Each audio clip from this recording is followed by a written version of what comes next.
E aí hoje a gente ficou de corrigir esses exercícios que eu já tinha passado lá no dia 19, tá ok? Vocês conseguiram fazer, alguém conseguiu fazer o número um? Professor, eu fiz, mas eu não tô achando a folha que eu fiz os exercícios. Tá ok, mas aí então a gente vai fazendo junto porque também se transforma numa revisão também, tá? Então a questão número um, a gente pode fazer junto agora, ó. A relação entre a localização do arquipélago japonês e o fenômeno que ocorre dos terremotos e do tsunami. O que eu posso explicar sobre isso? Aonde está o território japonês e o fenômeno de tsunami e terremotos? Qual é a relação que tem entre eles?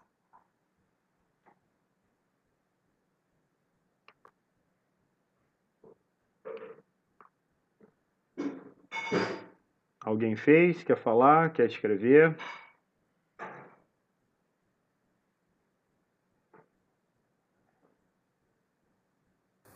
Professor, não é que o Japão está localizado em encontro não, né? Perto, um encontro, não sei, não me lembro. De placas tectônicas e também está no Círculo de Fogo do Pacífico, alguma coisa assim? Exato, né? É exatamente isso. Ele está no Círculo de Fogo do Pacífico. Vamos contar as placas, ó.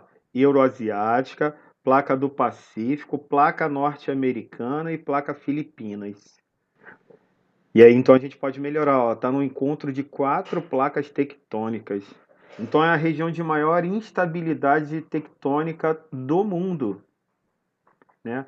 São mais de 200 vulcões ali naquela região, Felipe, tá? E aí, devido a isso e à alta tecnologia que eles desenvolvem, eles não perdem tanto é, em desenvolver tecnologia, não perde para outros lugares, né? Você viu que na Turquia teve um terremoto há pouco tempo, agora não sei se é 2 ou 3 semanas, em que foi na região antiga, onde os prédios não são construídos com o objetivo de se permanecer por mais tempo, né? Os prédios são construídos sobre feixes de mola, os prédios são construídos sobre trilho, né? Lembra que eu expliquei isso quando eu estava falando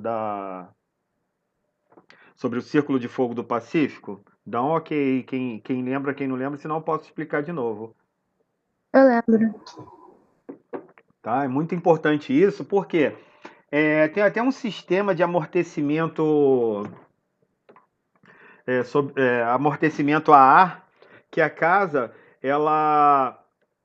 Eu estou falando, Pedro, das casas se manterem niveladas quando o terremoto vai acontecendo, né? Não sei se eu até cheguei a comentar com vocês. Teve um terremoto aqui no Brasil, que a gente teve um terremoto na placa, no encontro das placas africanas com a placa sul-americana, em que a gente percebeu lá em Minas Gerais. Eu até cheguei a comentar isso.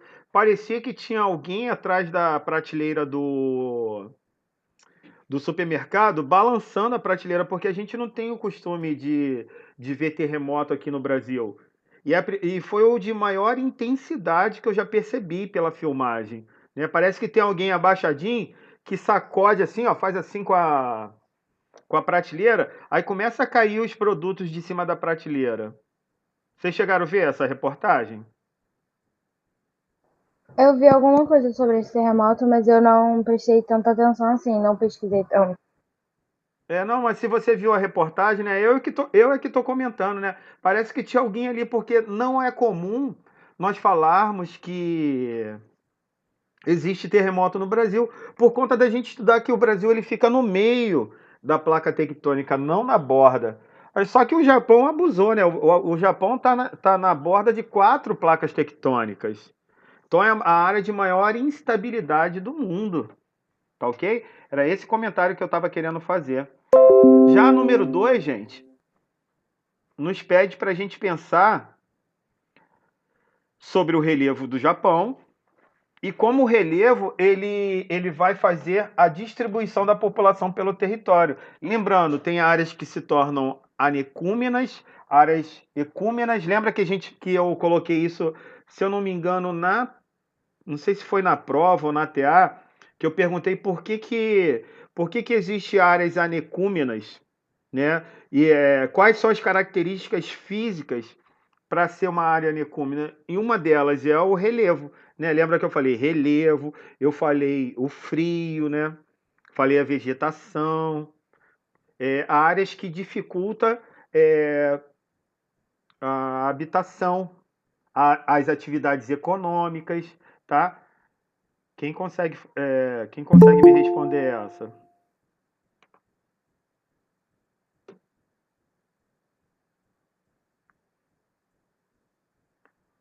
Bom dia, Esther. Bom dia, professor.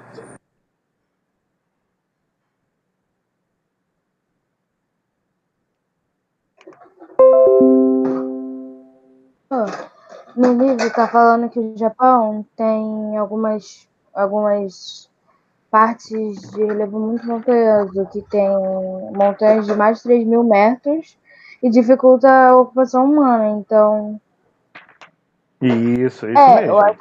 A gente falando da característica física do Japão, o Japão é um arquipélago em que lá na página 184, logo no tema 1, está mostrando um mapa altimétrico, tá? E a gente está percebendo aí que, que isso dificulta a ponto de só ter 15% de território japonês de planície. Vejam só, 15%. Então, tem que ser uma adaptação muito grande, tá? Então, a maior parte do relevo é constituído por montanhas. A resposta que a Giovana deu tá certa, tá igualzinha a minha, ó. E agora a do livro, né? Apenas 15% do território japonês é formado por planície. E aí, então, onde é que vai concentrar a população? Nas planícies. Tá ok, gente? Ok. Alguém tá copiando? Alguém tá terminando de fazer? Tá adaptando? Tá tranquilo aí, Pedro? Esther, estamos corrigindo os exercícios lá da página 192. Pô, 94.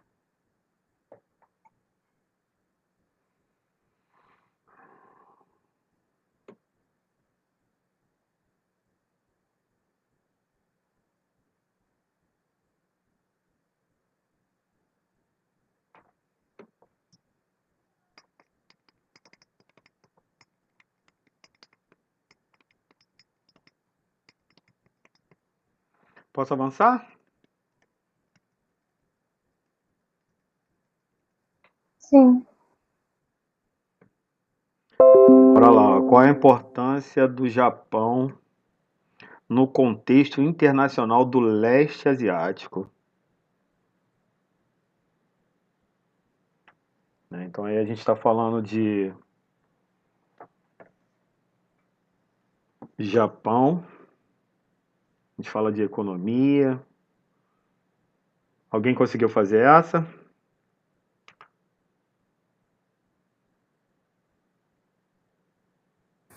Wilson, o Japão como é uma potência mundial, ele é tão importante para o leste asiático, assim como importante para o resto do mundo, né? Sim.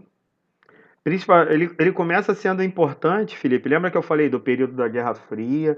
Ele se torna aliado dos Estados Unidos, né? Parece que eu falei assim que entre aspas, parece que deu um arrependimento nos Estados Unidos por ter lançado as duas bombas nucleares em Hiroshima e Nagasaki. Aí logo assim, os Estados Unidos ajudam a reconstrução do Japão.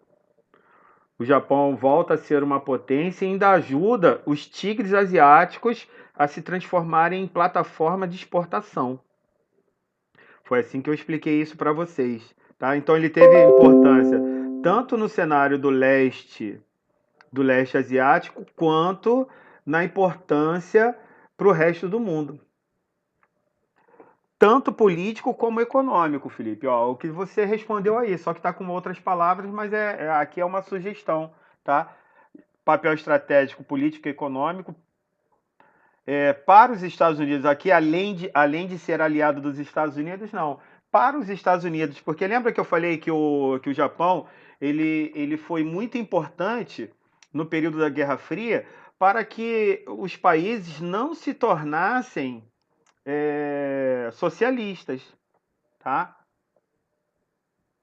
Olha lá, a potência, olha o que a gente comentou, ó, além de ser uma potência regional do leste asiático, ó, e também uma das maiores potências do mundo que você falou agora, Felipe. Muito bem. Beleza? Alguém tem alguma dúvida nisso? Alguém quer fazer um comentário? Não, professor, pode continuar. Beleza. Então, que fator está relacionado à indústria? Que fator relacionado à indústria levou ao expansionismo japonês na Ásia?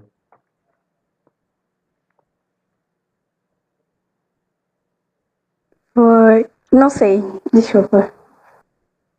Pode falar. A hora de errar é essa. Aí a gente vai e corrige. Não, eu não sei mesmo. Eu achei que sabia, mas eu tava pensando em outra coisa. Ó, que fator relacionado à indústria levou ao expansionismo japonês? Lembrando que de quebra eles ganharam 2 bombas nucleares, tá? E aí então eles tiveram um período de milagre econômico, como está mostrando lá na página 190 de vocês. Fatores internos para a reconstrução do Japão. Hoje é uma potência no setor siderúrgico, no setor automobilístico, tá? Setor naval, né? Eu cheguei a falar, até perguntei vocês se vocês lembravam o que era patente. Patente é quando você cria um produto novo e só você tem o direito de produzir, né? Eles são os que mais detêm patentes no mundo hoje. Mas alguém quer falar alguma coisa?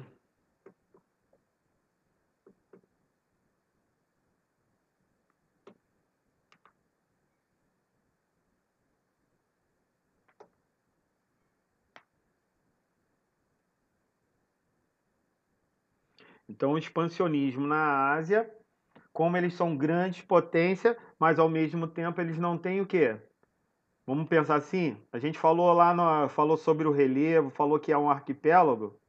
Então eles têm uma necessidade muito grande. Isso sempre cai em concurso, tá, gente?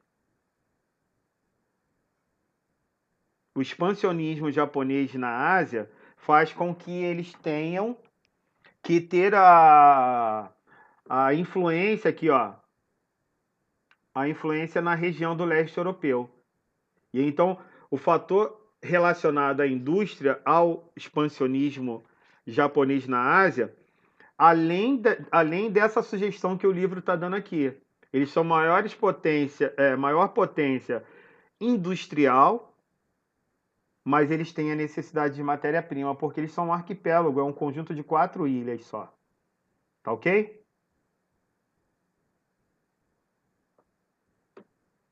Vamos lá? Perguntinha boa para a prova aí, ó. Tanto história quanto geografia, ó. 2 consequências da Segunda Guerra Mundial para o Japão.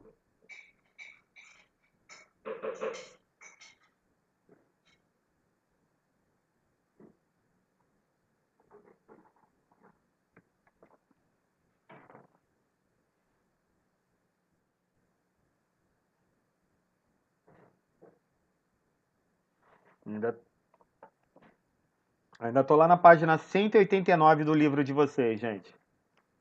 Primeiro falou do expansionismo japonês, ali, ó, diante da carência de recursos.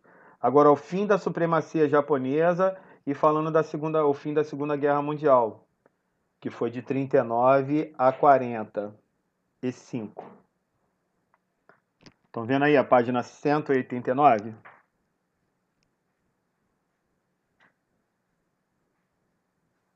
Sim, professor. Eu acho que uma das maiores consequências foi a explosão de. Eu não sei o nome, eu sei que tem Nagasaki e outro lá. Hiroshima e Nagasaki, né? Isso, Hiroshima e Nagasaki. Eu acho que essa consequência foi das grandes, assim. Sim. Outra consequência. O fim do imperialismo japonês, ó. Eles dominavam tudo. O país perde possessão de algumas outras ilhas, tá? Tudo que tá aqui, ó. Fim da supremacia japonesa, que tá aí no livro de vocês, ó. Tá? Tô mostrando no livro de vocês, ó, na página 189, ó.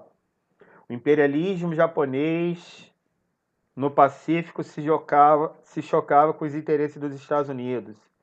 Em dezembro de 41, o Japão bombardeou Pearl Harbor, e aí, como consequência disso, os Estados Unidos jogam as duas bombas nucleares.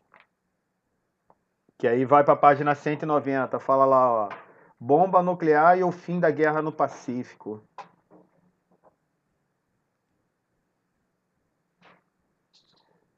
E aí a página 190 começa a falar das sanções que os Estados Unidos colocam para eles, ó.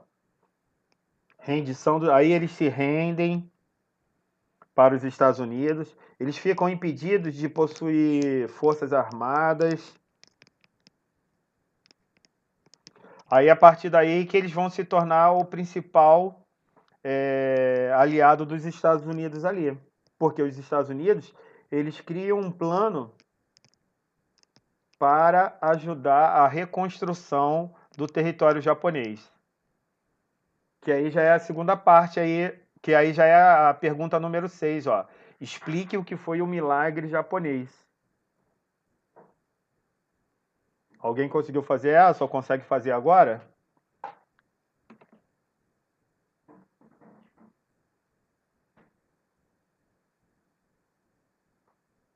Querem um tempinho para fazer? Ou querem fazer junto comigo?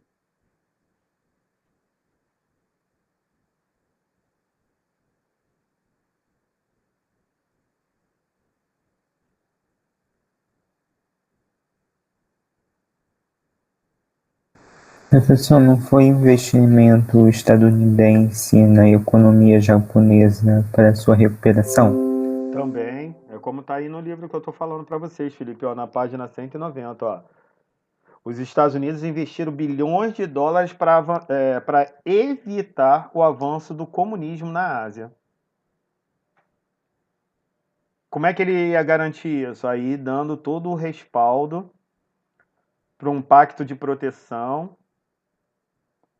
Fatores internos que contribuíram para o milagre: disponibilidade de mão de obra qualificada e barata, tá? A cultura japonesa de obediência, lealdade à família, da disciplina deles, tanto nas fábricas quanto nos escritórios, tá? Tudo que eu venho explicando há um tempinho para vocês, ó. Com a Guerra Fria, se tornou estratégico para os Estados Unidos, tá? Então, na década de 60, já havia recuperado. Lembrando que a bomba tinha 15 anos. 15 não. 15. Passado 15 anos, eles já eram se recuperado economicamente, ó. Já na década de 70, o milagre econômico com fatores internos, ó. E o mais importante de tudo é isso aqui, gente, ó, a cultura da obediência, da lealdade, da disciplina, né? Lembra que eu falei para vocês que uma das qualidades da mão de obra qualificada deles é que eles não trocam de fábricas, eles não trocam de empregos. Também o desemprego lá é menor, né? E isso aqui, ó, deixa eu ver se está aqui. Mão de obra qualificada. Qualificada e barata por quê? Porque eles estavam se reconstruindo. Eles já pensavam, tá, na educação. Pensavam muito na educação, em melhorar a qualidade da mão de obra da população.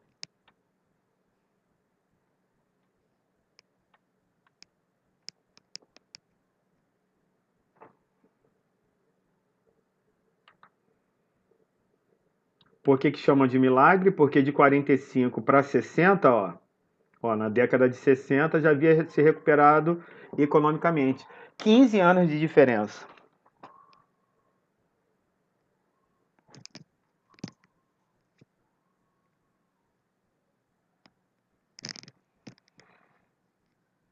Beleza? Posso avançar? Sim. Então vamos lá. Leia o texto a seguir e faça o que se pede. Quero que eu dê um tempinho para vocês lerem para a gente responder? Ou alguém quer ler aqui para a gente aqui? Alguém pode ler? Eu posso ler. Por favor. Obrigado. Engenharia antissísmica. O adjetivo antissísmico significa que está preparado para resistir aos sismos. Logo, engenharia é aquela que prepara suas obras para resistirem às mais diversas solicitações. Como exemplo, neste tipo de engenharia temos o Japão. Após o grande terremoto de Kobe, que ocorreu em 1995 e gerou a morte de 6,5 mil pessoas, o Japão passou a investir em tecnologias na construção civil, desenvolvendo e inovando as já existentes a um outro nível. Hoje, é considerado o país mais bem preparado para terremotos, em todos os sentidos, ajudando seus cidadãos na infraestrutura necessária para combater esse mal inerente à região. Na construção de um novo prédio, a fundação é preparada com alicerces que possuem suspensão para absorver o impacto gerado pelo terremoto. Amortecedores eletrônicos controlados à distância são instalados em prédios de maior importância, como os governamentais, enquanto nas edificações mais simples são usados amortecedores de molas, com funcionamento similar à suspensão de um automóvel. Tudo que eu estava explicando no começo da aula, né? Bem bacana isso, gente, porque aqui fala temos o Japão, porque na Turquia também é feito isso. Lembra que eu estava falando da Turquia? Até por conta disso, né? Onde mais sofreu agora na Turquia foi na região mais antiga, onde eles não usavam essa tecnologia. E aí vem a pergunta, ó, apresente uma característica das construções erguidas com base nas tecnologias desenvolvidas pela engenharia antissísmica, né? E aqui o texto está falando de um monte, né? Passaram a investir em amortecimento, né? Eu falei sobre os trilhos também, é importante. Aqui no texto não está falando, mas eu tinha citado o exemplo. Alguém fez essa, gente? Querem comentar? O texto eu acho que fala muito bem sobre isso, né? Se a gente tirar do texto aí. Professor, Oi. eu achei legal o fato deles já prepararem antes de construir o prédio, entendeu? Aqui no Brasil a gente não tem isso, então eles só colocam aquelas vigas, né? Mas lá eles preparam todo o solo com os amortecedores Isso. e os alicerces para poder preparar o prédio. Eu acho muito maneiro isso. A gente não tem esse problema do terremoto aqui, esse abalo todo, mas qual é o problema que apresenta aqui nas nossas construções?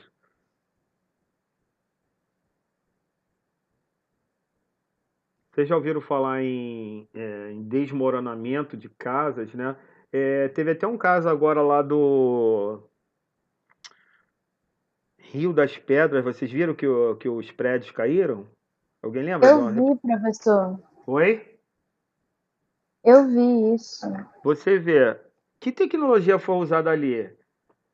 A 0,000 à esquerda ainda, porque não tinha tecnologia nenhuma. O prédio caiu sozinho. Assim, é muito descaso com a vida, né?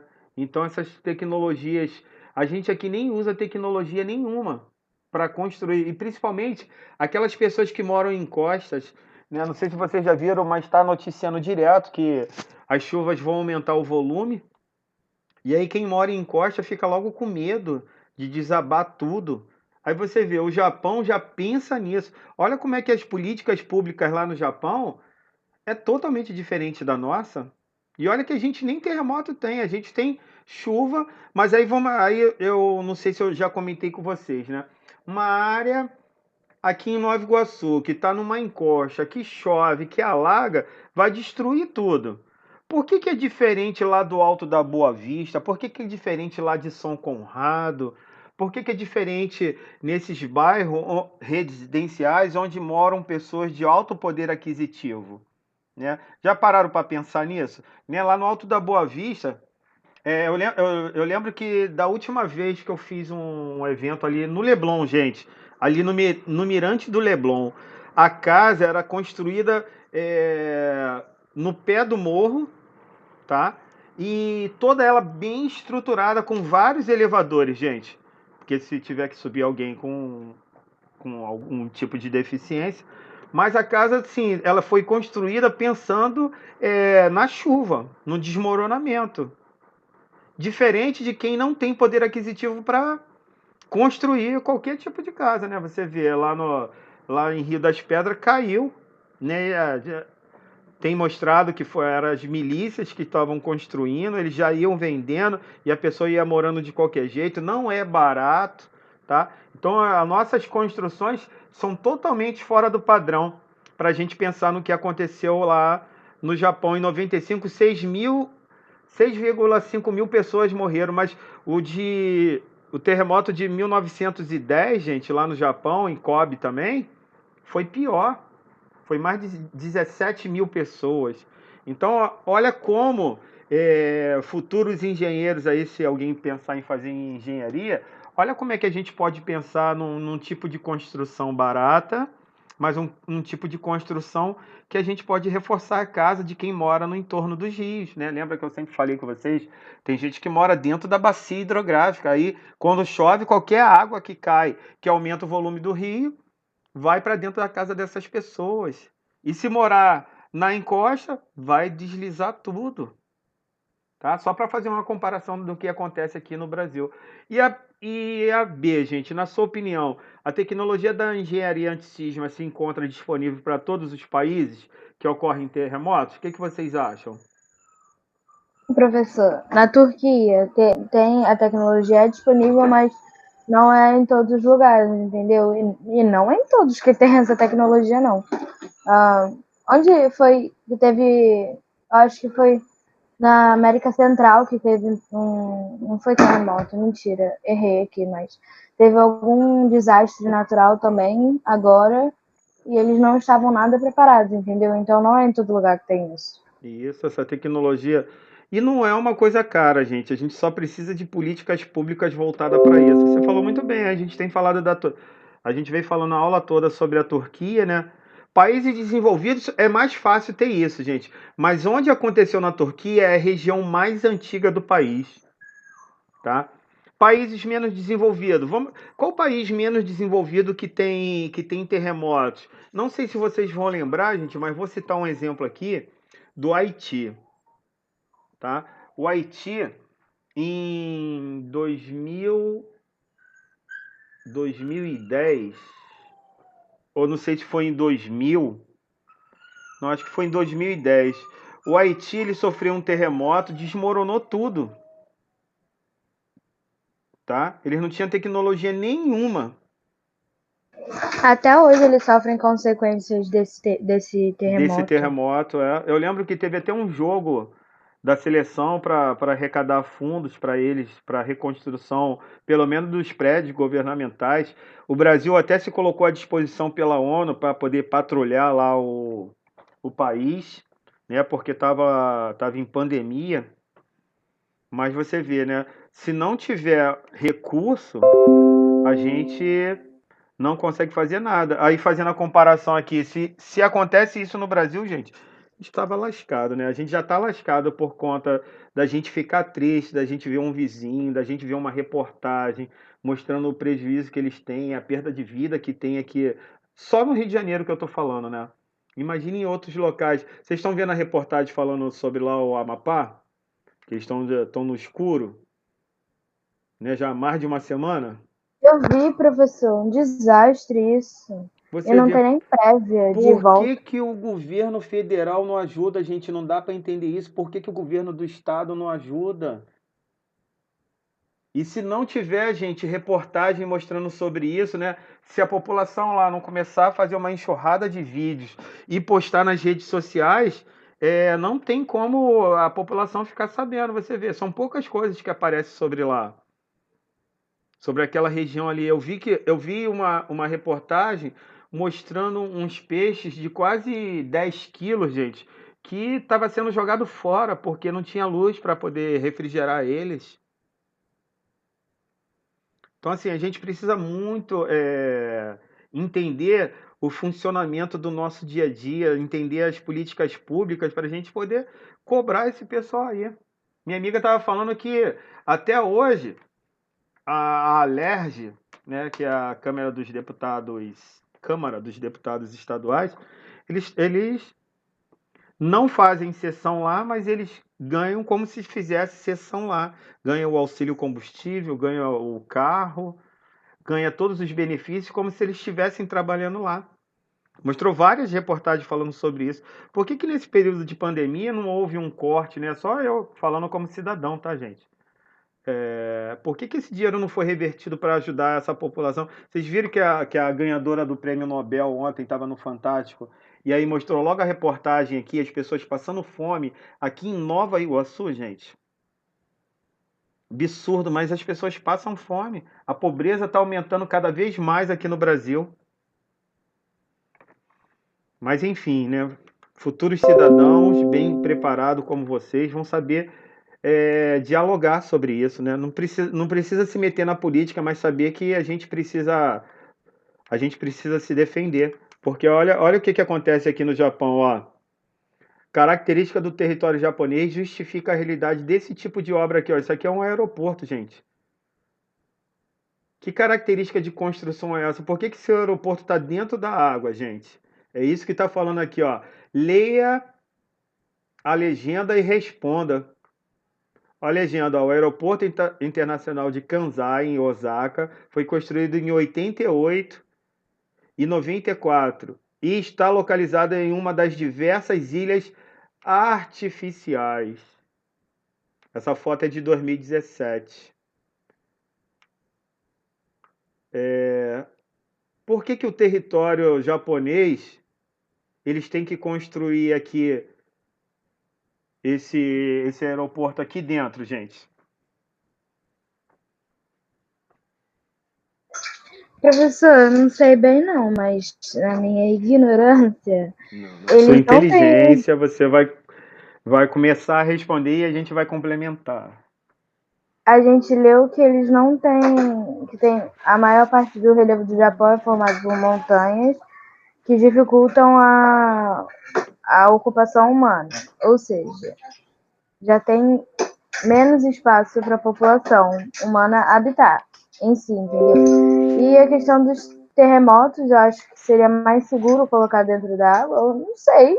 Também, lembra dos 15% que a gente falou? Eles só têm 15% de planície.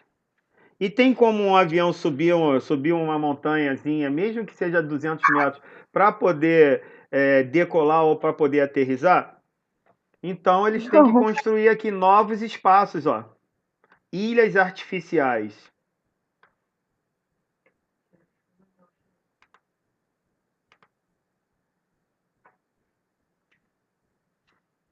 Então tá vendo aí a resposta? Ó, eles têm que construir ilhas artificiais.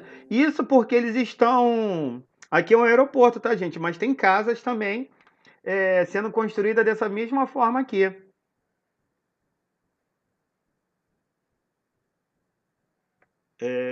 E é uma tecnologia flutuante, muito bacana, tá? É uma opção para eles. Eu não tenho espaço para construir, eu não tenho território, quer dizer, eu não tenho terra para construir. Constrói-se dentro do mar. Aqui no Brasil tem algum exemplo desse?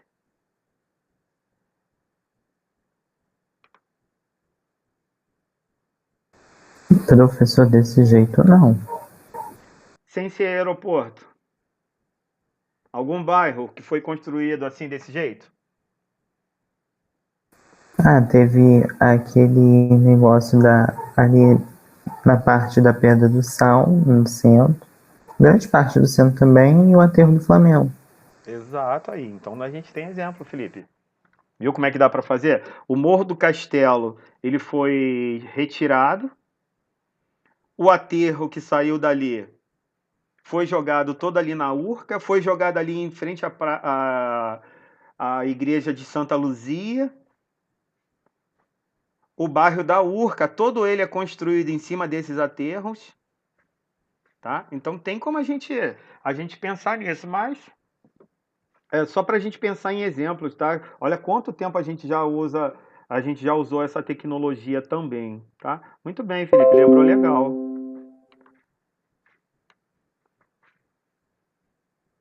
Observe o mapa e faça o que se pede. Ó, o mapa, vamos ler a legenda do mapa junto comigo, ó.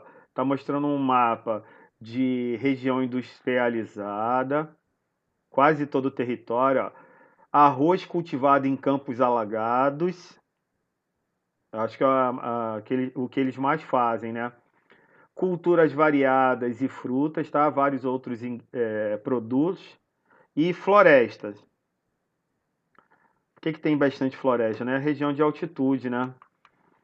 O outro mapa, nessa região de altitude, ó.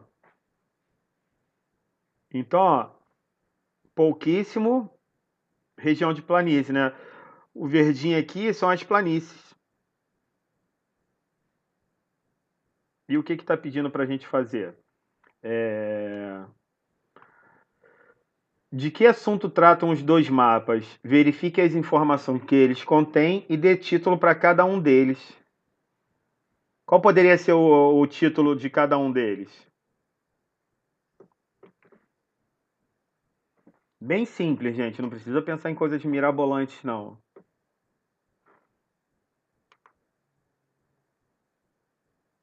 O primeiro mapa. Fala aí, Esther.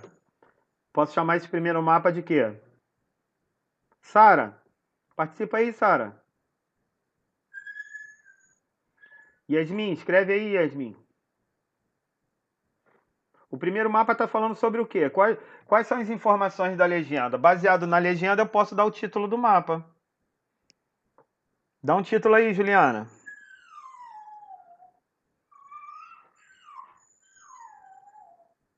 Pedro.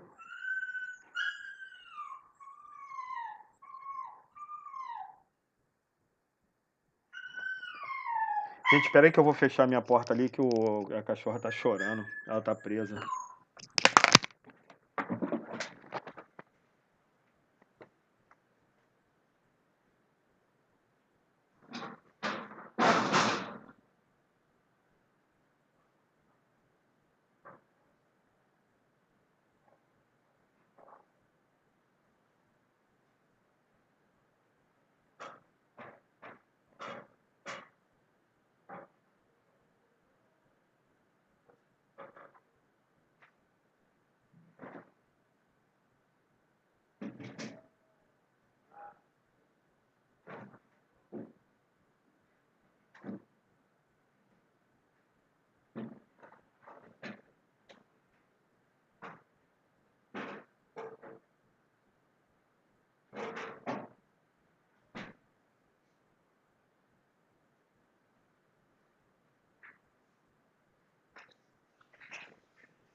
E aí, gente?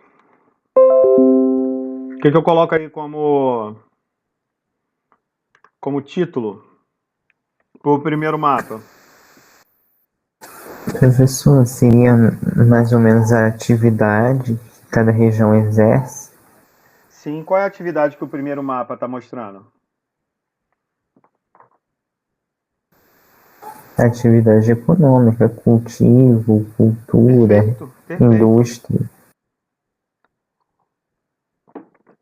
O garoto propaganda, tu não responde, né? Vocês sabem quem é o garoto propaganda?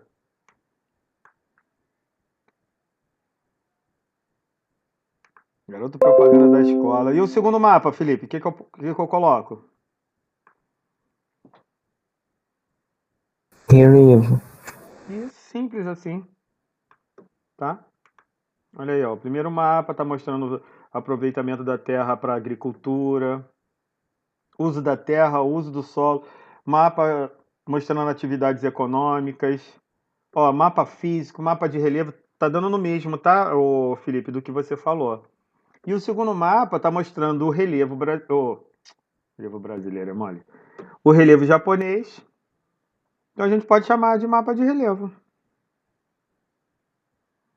Mas a B, tem pergunta B? Ah, tá. Redige um parágrafo explicando a relação existente entre os dois mapas. Qual é a relação existente? As atividades econômicas que se encaixam, melhor se desenvolve na área da agricultura. Lembra que aqui está mostrando áreas alagadas, ó? Cultivo de arroz em áreas alagadas, tá? Aí a gente vê que o cultivo de arroz é importante aqui, ó. Regiões que apresentam maiores altitudes são mais conservadas, onde há presença de floresta. Lembra que eu brinquei no começo falando assim, ó? Floresta. Por que tem tanta floresta? E eu lembro que lá no 7º ano, gente, eu falava para vocês que hoje, aqui no Rio de Janeiro, tá? Aonde nós encontramos mais Mata Atlântica é onde a gente tem região de relevo, Petrópolis, Teresópolis, Campos do Jordão em São Paulo, tá? Região de Minas, Juiz de Fora, são regiões de altitudes médias, quer dizer que é mais difícil eu ter uma atividade econômica ou eu ter uma área para as pessoas morarem. Faz sentido isso, gente? A área de difícil acesso? Como está falando aqui a preservação das florestas lá no Japão?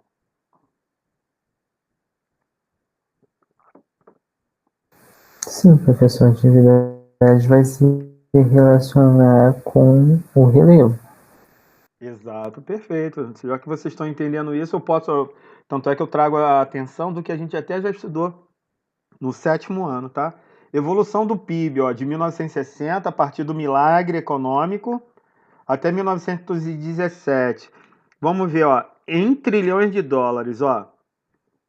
Em 1970, 0,3, não, 0,2. Em 1980, eles já estavam atingindo 1 trilhão. Em 10 anos, dobraram, né? Mais que dobraram. Em 2000, eles tiveram quase 5 trilhões.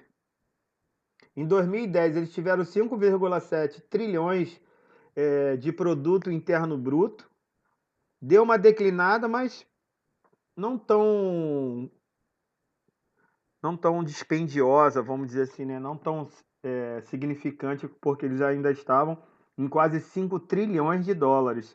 Então a gente vê o PIB, o valor do PIB e os anos em consideração. E se a gente fazer uma leitura do gráfico, e agora a gente responde o que está pedindo, né? Na questão A, em que período do PIB o Japão apresentou o maior ritmo de crescimento intenso? Olhando lá para o mapa, em que período?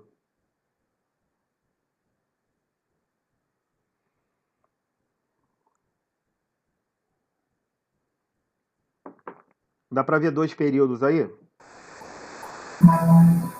Professor, começou lá por 1970, mas aumentou mesmo em 1980 e o pico foi em 2010. Então a gente pode falar que teve 2 picos, né? De 80 para 90, de 1 trilhão para 3 e de 90 para 2000, né? Muito legal. Quais fatores contribuíram para o crescimento do PIB?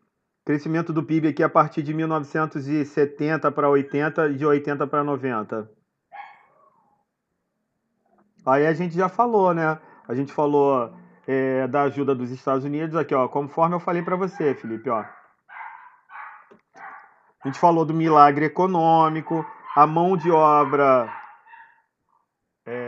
especializada, barata, a ajuda dos Estados Unidos, tá? Eles se superaram. Imagina, tem uma foto aqui no livro, né, que eu queria até destacar ela com vocês aqui, deixa eu ver. Tem uma foto na página 190, a figura 9 está falando assim, ó, paisagens da cidade de Hiroshima após o lançamento da bomba atômica pelos Estados Unidos em 1945. A maioria dos edifícios foi completamente destruída. E aí a gente vê que a partir de 60, na página 192, olha como é que está a imagem da cidade. Né? Então foi um milagre econômico mesmo. Tá? Tranquilo aí, gente? Vamos para a última. Reveja a tabela 1 na página 186. Cadê a tabela 1? Vocês podem abrir aí no livro de vocês? 186. A tabela 1. Japão, indicadores demográficos. Em que período a população do Japão começou a decrescer? Ó? Em 1980 está 0,90 de crescimento demográfico. Em 1985 já foi para 67. Em 1990, 42. Quando chega a partir de 2016, gente, já está diminuindo, ó, é menos 0,13. Conseguiram ver? Isso é só observando.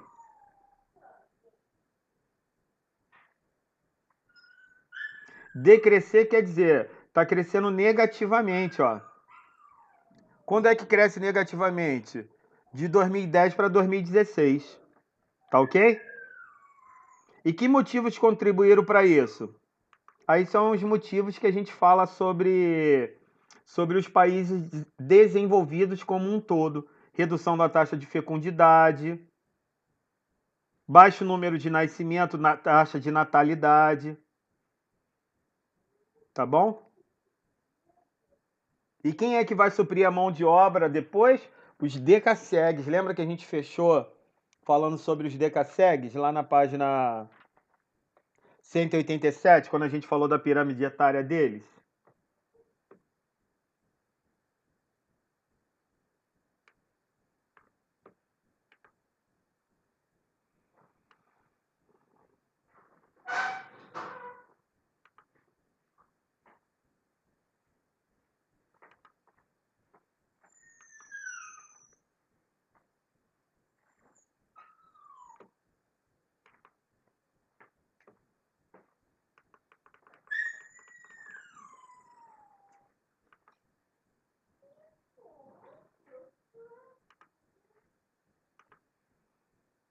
Olha aí como é que foi o acidente nuclear, gente, ó.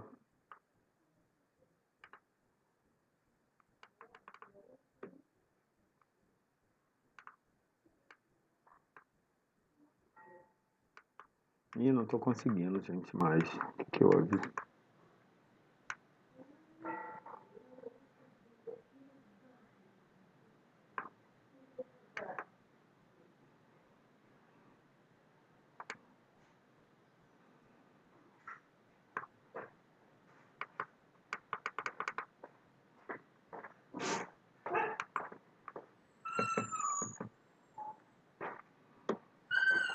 Não tô conseguindo utilizar aqui o recurso, gente. Queria mostrar para vocês.